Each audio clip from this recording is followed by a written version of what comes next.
Welcome to the Fandom Outpost, your podcast for all things pop culture.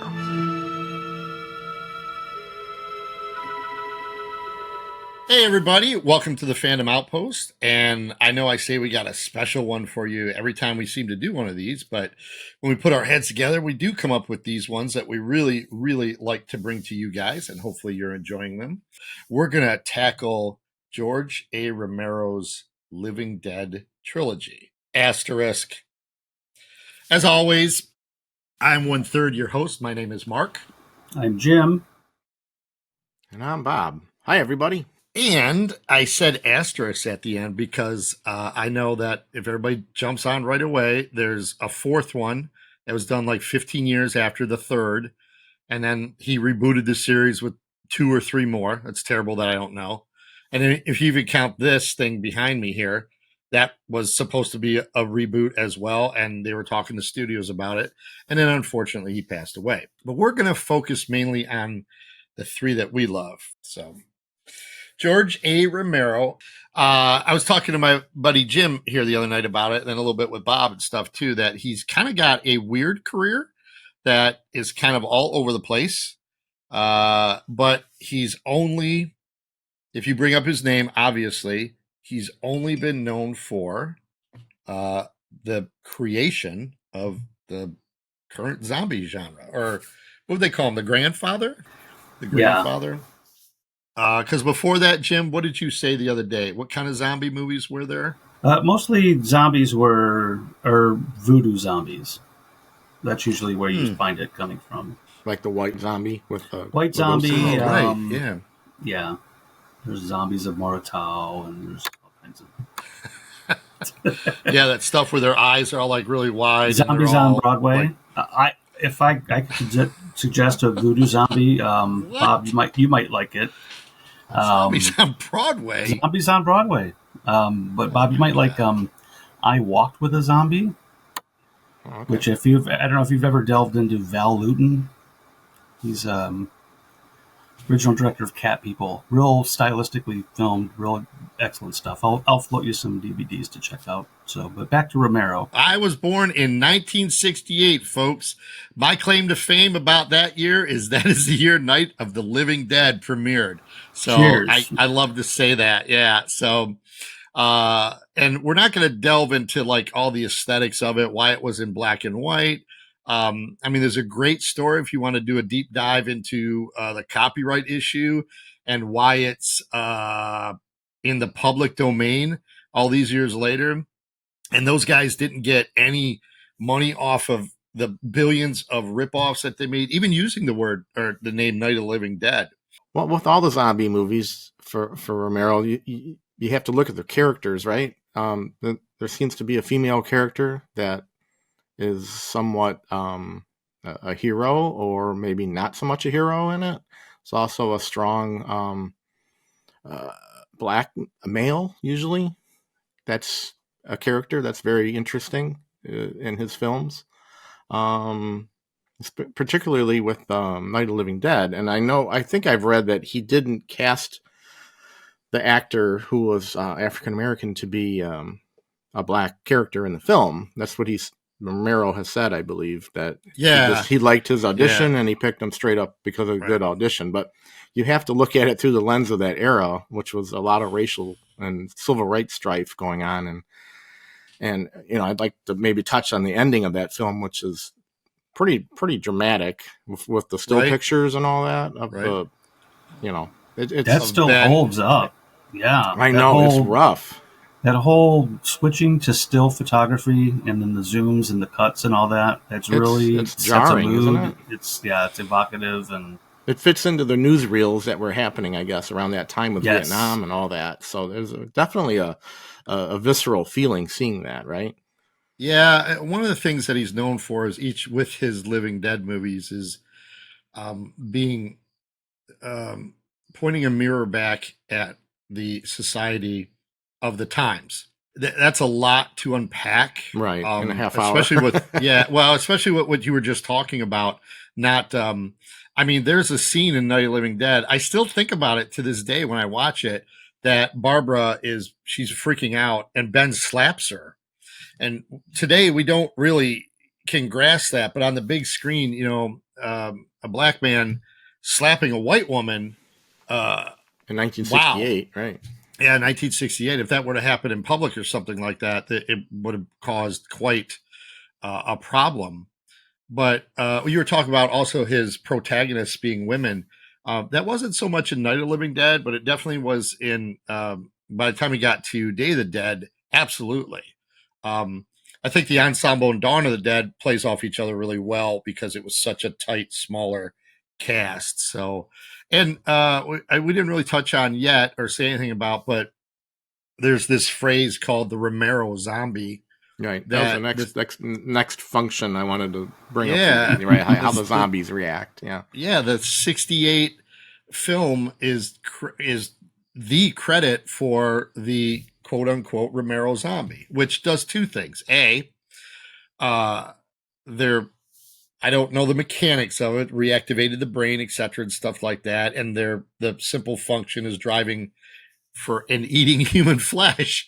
Wasn't the premise in Night is there's some sort of satellite or solar thing that affects? So it's never confirmed. There's just a brief scene in Washington when they're talking about this Jupiter X satellite that was destroyed upon re-entry. They do talk about that, but he's left it ambiguous. I think that's one of the great things about it is that they don't ever explain it. Yeah. It just happens. Right. Yeah.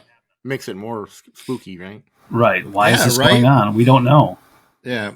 And because of that, with all your millions of stuff in the future, all the way up to The Walking Dead, nobody ever really explains how it starts. And thank God for that.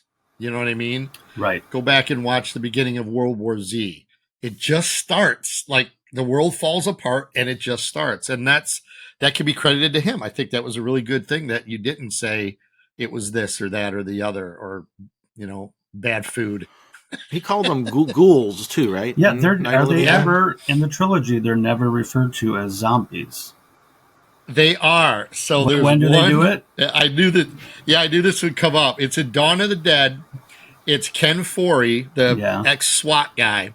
Yeah. It's when the bikers get in there and they're shooting at everybody, and he dives into a corner and he goes, "All right, man, with that door open, there's going to be 1,000 zombies in here." That's it. It's the only time it's ever mentioned. That's it. Yeah. Okay. I thought corrected. Yeah. Yeah, absolutely. that's a weird in-universe thing, That's a good catch. Yeah. Yeah. But Day of the Dead, I always thought that was funny. As far as I know, no, they don't mention it in there at all. And it's just flesh-eating ghouls. Flesh-eating ghouls in Night, right.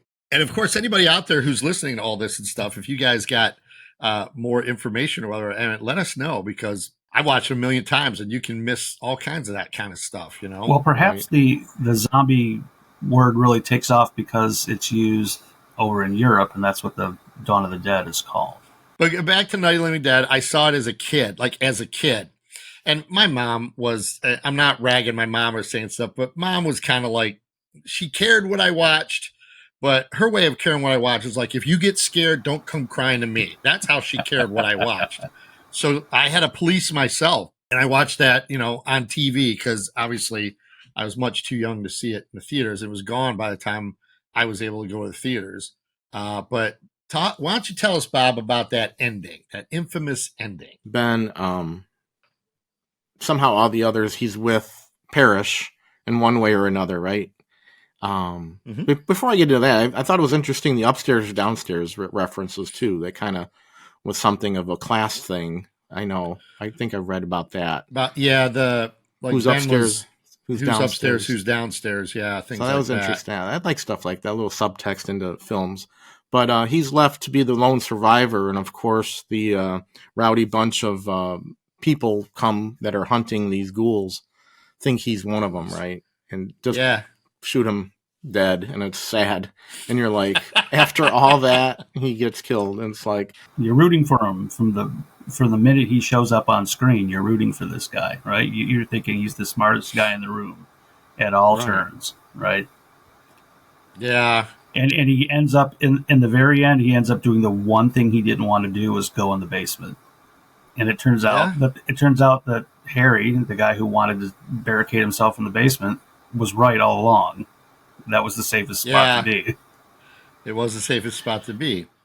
Because you don't get into the mythology of the Living Dead movies in Night of the Living Dead. You don't get into, if they get all together, it's much worse, things like that. You're just kind of like, oh my God, what's going on? What's happening? And all the drama takes place in the house. The zombies are actually kind of secondary to it. Romero was really good at saying, I'm going to craft this strong character driven story, and there's going to be ghouls outside. So, right. I'm going to come back to that point, but okay. just to finish up the black and white pictures, after Ben gets killed, it kind of gets into the sequence of black and white, grainy, still like news photography, like newspaper photography, and you see Ben getting kind of meat hooked into a pile of other zombies, and there's people. I don't know. Is he one of the ones that are hanged on the tree? And that's like a whole another thing. No, it's like, whoa. Was there other people? Other ones? They don't show that Night of the Living Dead. The hanging in the tree is Dawn of the Dead. Dawn of the Dead. There's one. Actually, I'm sorry, I take that back. Hanging in the tree and being shot at is the remake of Night of the Living Dead, the 1991 That's probably version. what I was thinking. Yeah, but yeah, then those photographs kind of sear into your brain. They just seem so different than the rest of the movie. It just kind of really makes an impact of like I said, of the culture at the time and everything. It just kind of like, it's really impactful, I thought. The unfortunate thing is about Ben is that there's this, Romero didn't do this on purpose, but, killing his protagonist, there's a lot of people that read into that, like, oh, he got what he deserved. And like, wow, that's a product of the times. That's not, right. He just wanted to craft a story that was pretty bleak. And, if you ever listen to what he says about the ending, it's pretty good. He was just like, well, it's the world that it is. And, people were scared, and the rednecks outside, they didn't investigate anything. They just saw movement and they figured, well, okay. Oh. And they shot him, which is terrible. And then he's a chunk of meat, which is what Bob's referring to. The reflection of society. That's the point you made. And I wanted to kind of circle back, because that kind of threads throughout all his trilogy, right? It's kind of how the people who are normal, not ghouls or zombies, how they are dealing with a new society or trying to create some sort of new structure of society. And it usually is a chaos or violent or whatever. And each story is kind of a little different, but it always ends up being some sort of catastrophe when society breaks down. It kind of makes you think what is left and what do people do when societal norms break down. Yeah, the films are really kind of a progression of that as it starts out, by the time we get to Day of the Dead, it's all gone. It's all bananas. It's like a military and even the military part of it is off the rails. So, in the most entertaining way possible. So the dialogue in that movie is great. Let's dip into Dawn as we kind of get midway through our pod. Hey, here. before we dip into Dawn, I wanted to, because we were talking about Night of the Living Dead being a product of its time. One of the documentaries I was watching, they were explaining Romero, and I can't remember who else it was. They had the finished print, and they were taking it to New York to see if they could get somebody to pick it up for distribution. And they said as they were riding along, driving from Pittsburgh to New York, I think he named the bridge or something they were on, they heard over the radio that Martin Luther King had been shot. So that's before they turned that, and then people were like, well, this is, kind of a really, they had a hard time selling it after that happened. Yeah, that's right. I did hear that one. So that really, the time period can't be more stated in its effect on, Night of the Living Dead and how it's perceived in culture. Right, the lens you see it through, right? Absolutely. So 10 years later, in 1978, Dawn of the Dead comes out. Everybody, I mean, there's controversy in all of his, but like everybody considers that his magnum opus. Like that's the 5-star zombie movie. It's long, and there's a lot of downtime in that movie. You know what I mean?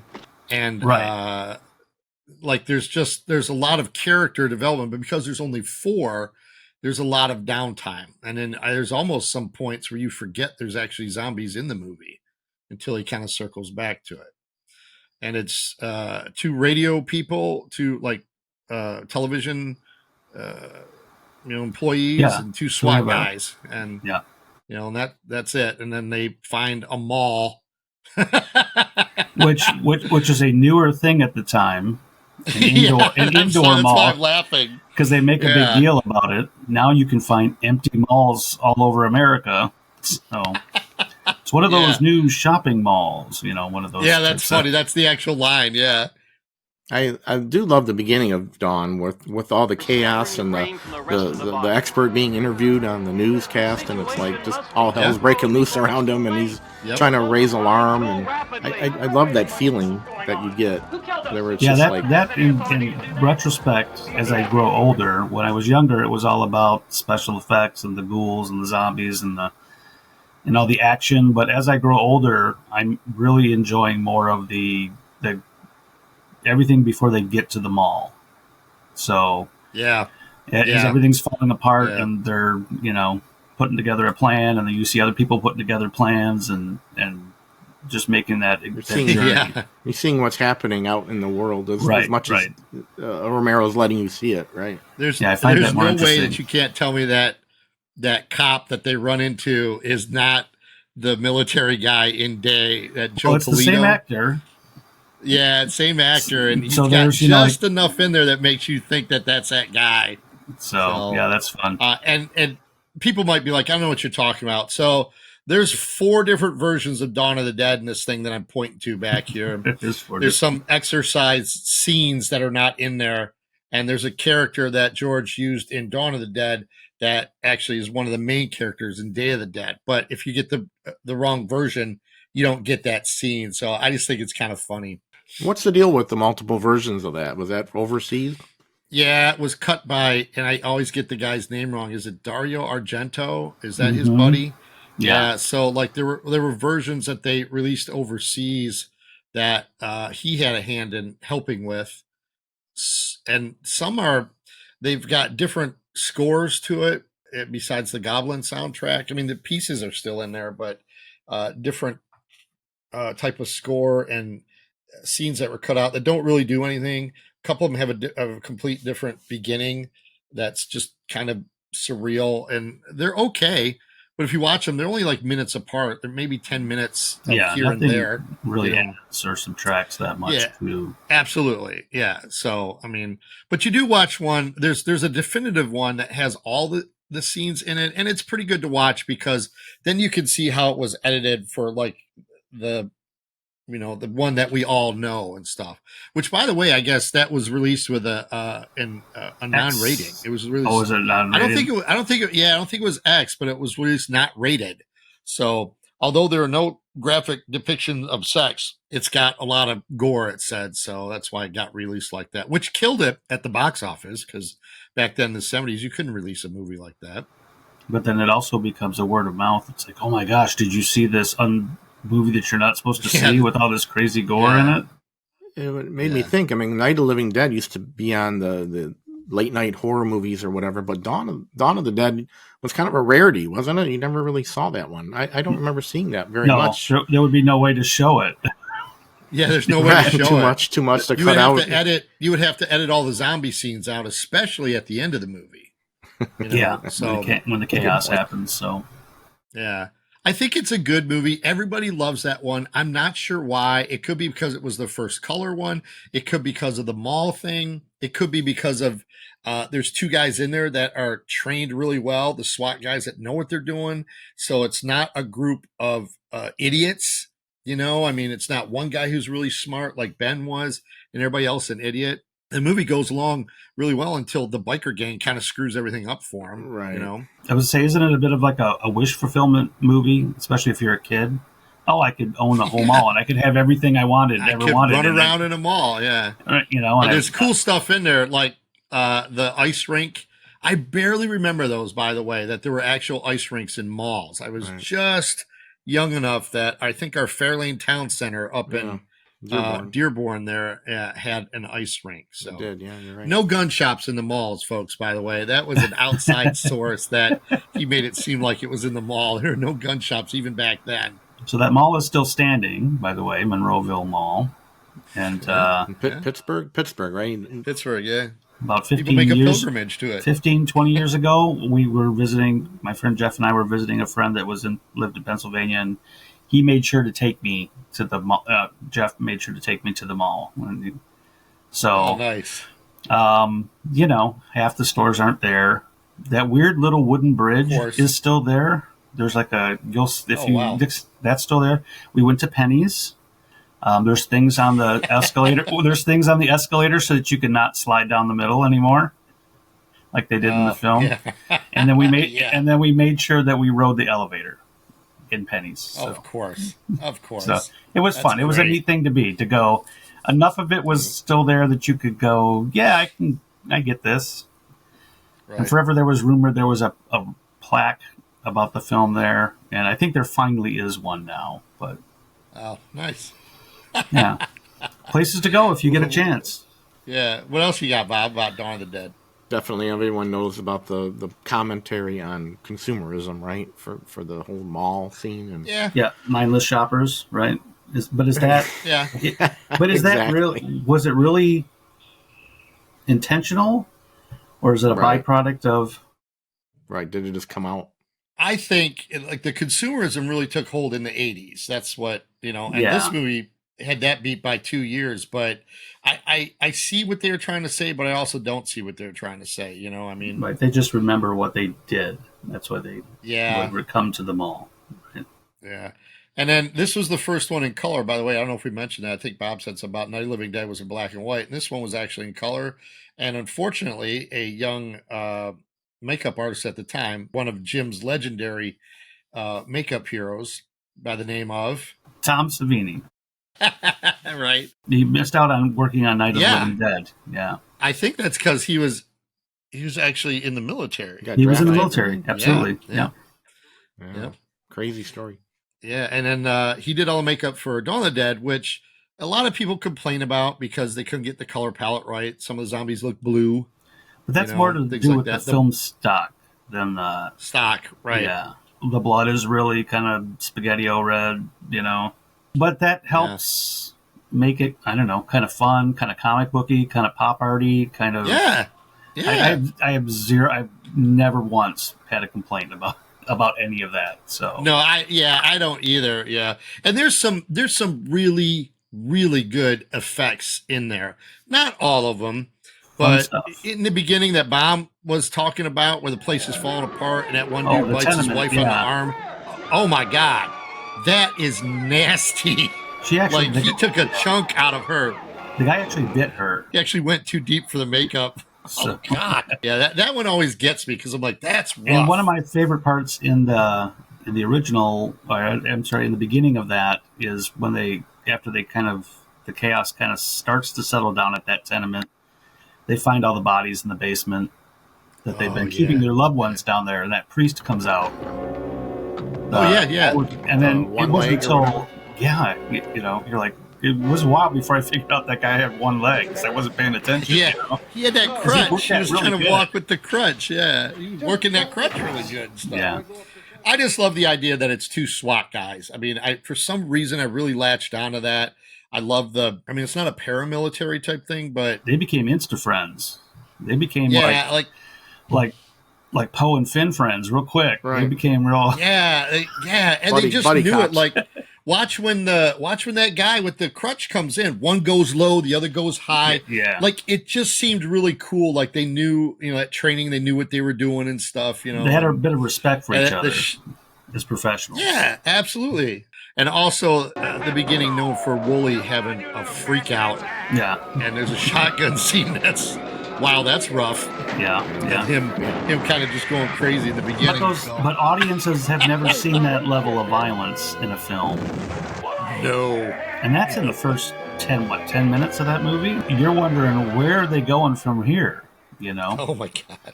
And then all of a sudden it kind of stalls. It doesn't stall in a bad way, but again, It slows down. You get to catch the your zombies breath. are not, they're not part of it. So then it's like, we get to the mall and do all this stuff. And they do show you that having everything in the mall is not an ideal lifestyle. It's they all fall into a malaise of living, with nothing to do and bored out of their skull. And then they go soft, and then my boy, he gets a little careless, a little crazy, trying to get the trucks going and stuff. Yeah, Roger he slips up. And it's a good scene of him getting popped. So Yeah. he's got good makeup on. And then, not quite 10 years later, comes out with Day of the Dead, and we went. Day of the Dead quickly is the world is overrun now, and it's a small military and scientist group underground in Florida or something like that. Florida, they're supposed to be in, Florida. And that's really got a strong female protagonist that Bob was talking about, who is the daughter of the original news broadcaster from Night of the Living Dead. That is correct. Trivia for you. Dr. Sarah Bowman. Yeah. So, and the actress's name is Lori Cardeal, I think. And so she's the actual daughter of the guy that was on the news in Night of the Living Dead. Day of the Dead. Wow, that's a magnum opus. So I know bleak. Everybody loves Dawn, bleak. But Day, first of all, Savini is at the top of his game. Oh my God. At the peak inventiveness of his effects, he's at the peak of his team that he's assembled to create those effects. Oh, another piece of trivia, who was one of the soldiers?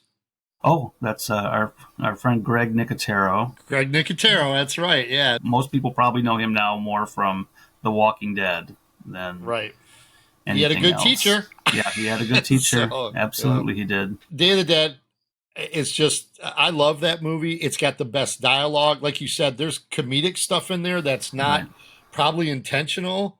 That big dude throwing the beer can across the room when he's upset and just putting his arm like this. There have to be survivors in Washington. Oh, my. They have more sophisticated shelters than this one.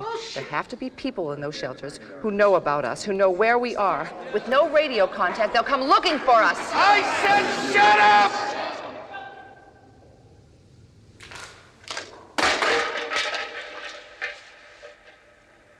That stuff is funny, man. So we held on to lines for quite a while on that one. Yeah. Bang! You're dead. Steele, shoot that woman. Bang! You're dead. Yeah, that just had some really, really crisp dialogue. Joe Polito really steals the movie for me. Oh my God. As Rhodes, and he's just his foil. That Dr. Frankenstein. Right. Hats off to those guys. Those guys playing off each other so well. You were supposed to be here at 7 o'clock sharp, mister. I know. Sarah told me. I'm sorry I couldn't break away. Is there food? Listen, egghead, let me bring you up to date on what's been... Excuse me. Is there food? I'm running this monkey farm now, Frankenstein, and I want to know what the fuck you're doing with my time. And then we get the beloved Bub. Bub, yeah, who went on to a lot of stuff after that, a lot of TV stuff. Yeah, Howard Sherman, yeah, and that's the first time we really develop a zombie as a character. Right. In previous films, we just kind of know them by their appearance. The airport zombie, which graces the Dawn poster, and the cemetery zombie, which is Night of the Living Dead. So. It brings that arc all the way, right, from the zombies kind of becoming a little bit more what they used to be, right? Yeah, shows the intelligence can be found within them or trained within them. So. Yeah, and then not going to touch on it, but Romero's Land of the Dead really brings that full circle. So the zombie in that one, guns and communicating with his other zombies and stuff, which is okay, but everybody thought that was kind of hokey. Was the character Big Daddy? Yeah, I'm gonna have to send Bob the video of I was at a Comic-Con and Big Daddy's there, so Bob's gonna have to maybe edited that thing in there because he gave his famous. When stuff the best makeup of the day goes in the panel room, which is you have to go through where it says restroom, look up to the green letters, restroom. Through the tunnel, we're doing right now. Oh! But I love Day of the Dead. Day of the Dead it was tense filled. I hated how I felt because you're like, oh my God, the scientists are going to get smoked by the military at any moment. And like Bob just said, it all falls apart. Like, I don't know how it falls apart, but it falls apart. And then you have a little bit of a third contingent in there with the two guys that know how to run the chopper. And they're just doing their own thing. They're the best guys in there, man. And they're just doing their own thing. Yeah, they come in there, get a drink. They got that paradise little thing with the trailer and stuff. Feels very like MASH, like, it's like Hawkeye and Trapper just hanging out there. Folks, we saw Day of the Dead a lot together. Like, that thing was playing for a little bit of a run. Wasn't that the My Guy that we saw? Yeah. One day, finally made it to the My Guy, yeah. Yeah, we kept going back. So it was like, something about that really was like, man, this is the first real adult movie we can watch because it's hardcore gore. And we're like, yeah. So, I mean, that's just kind of how I felt. But it had lines galore for us that summer. I want to know what you do with my time. Oh, my God. Is there food? Is there food? Right. He gets that shot and he's like, bitch.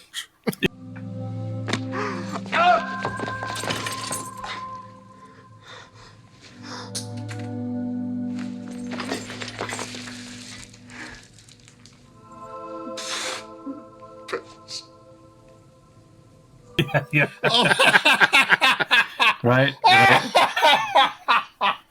Forgot about that guy. The pseudo boyfriend that we never really feel like he's her boyfriend. The guy with the beard, yeah.